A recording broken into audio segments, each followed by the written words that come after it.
हिंदू धर्म ग्रंथों में इस बात का वर्णन मिलता है कि जब जब इस धरती पर पाप और अन्याय बढ़ा है तब तब भगवान विष्णु किसी न किसी रूप में धरती पर पापियों का विनाश करने के लिए प्रकट हुए हैं। वामन अवतार, नरसिंह अवतार, मत्स्य अवतार, राम अवतार, कृष्ण अवतार, ये सभी इस बात के प्रमाण हैं। भगवान विष्णु के 10 अवतारों का उल्लेख शास्त्रों में मिलता है, जिनमें से उन्होंने अब तक 9 अवतार ले लिया है, लेकिन कलयुग में उनका अंतिम अवतार होना अभी बाकी है। ऐसा माना जाता है कि जब कलयुग अपनी चरम सीमा पर पहुंच जाएगा तब विष्णु जी कल्कि का अवतार लेकर कलयुग का अंत करेंगे और फिर धर्मयुग की स्थापना करेंगे। भागवत गीता में भगवान श्री कृष्ण ने कहा है कि जब जब धर्म की हानि होती है, अधर्म और पाप का बोलबाला होता है, तब तब धर्म की स्थापना के लिए मैं अवतरित होता हूँ। वही श्रीमद् भागवत पुराण के 12वें स्कंद में लिखा है कि भगवान का कल्कि अवतार कलयुग के अंत और सतयुग के संधि काल में होगा।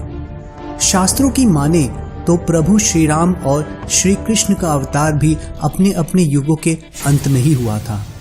इसलिए जब कलयुग का अंत निकट आ जाएगा तब भगवान कल्कि जन्म लेंगे। वहीं अग्नि पुराण के 16वें अध्याय में कल्कि अवतार का चित्रण तीर कमान धारण किए हुए एक घुड़सवार के रूप में किया गया है। कल्कि पुराण के अनुसार वह हाथ में चमचमाती हुई तलवार लिए सफेद घोड़े पर सवार होकर युद्ध और विजय के लिए निकलेगा। सनातन धर्म के धर्म ग्रंथों में कल्कि अवतार से संबंधित एक श्लोक का उल्लेख किया गया है, जो ये दर्शाता है कि कलयुग में भगवान का कल्कि अवतार कब और कहाँ होगा और उनके पिता कौन होंगे। संभल ग्राम मुखस्य ब्राह्मणस्य महात्मनः भवेन विष्णु यशस कल्कि प्रादुर्भाविष्यति। अर्थात संभल ग्राम में विष्णु यश नामक श्रेष्ठ ब्राह्मण के पुत्र के रूप में भगवान कल्कि का जन्म होगा। ये देवदत्त नाम के घोड़े पर सवार होकर अपनी तलवार से दुष्टों का संहार करेंगे, तभी सतयुग का प्रारंभ होगा। भगवान विष्णु का कल्कि अवतार निष्कलंक अवतार के नाम से भी जाना जाएगा।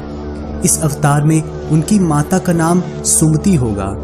इसके अलावा उनसे 3 बड़े भाई भी होंगे, जो सुमंत, कवि और प्राज्ञ के नाम से जाने जाएंगे।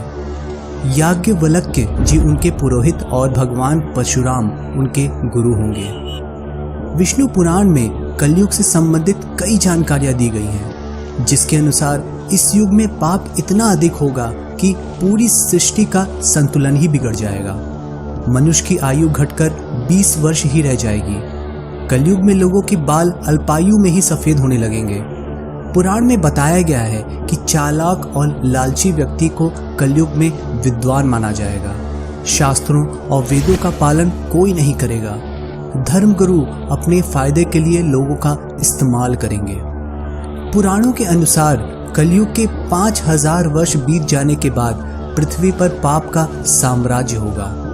ढोंगी और पाखंडी भक्तों और साधुओं का बोलबाला होगा। ढोंगी संतजन धर्म की गलत व्याख्या कर समाज को दिशाहीन कर देंगे। धरती पर मनुष्यों के पाप को धोने वाली गंगा स्वर्ग लौट जाएगी। पौराणिक मान्यता के अनुसार कलयुग 4,32,000 वर्ष का है, जिसका अभी प्रथम चरण ही चल रहा है। कलयुग का प्रारंभ 3102 ईसा पूर्व से हुआ था, जब 5 ग्रह मंगल, बुध, शुक्र, बृहस्पति और शनि मेष राशि पर 0 डिग्री पर हो गए थे। इसका मतलब 26,877 वर्ष अभी बाकी है और अभी से ही कल्कि की पूजा, आरती और प्रार्थना शुरू हो गई है।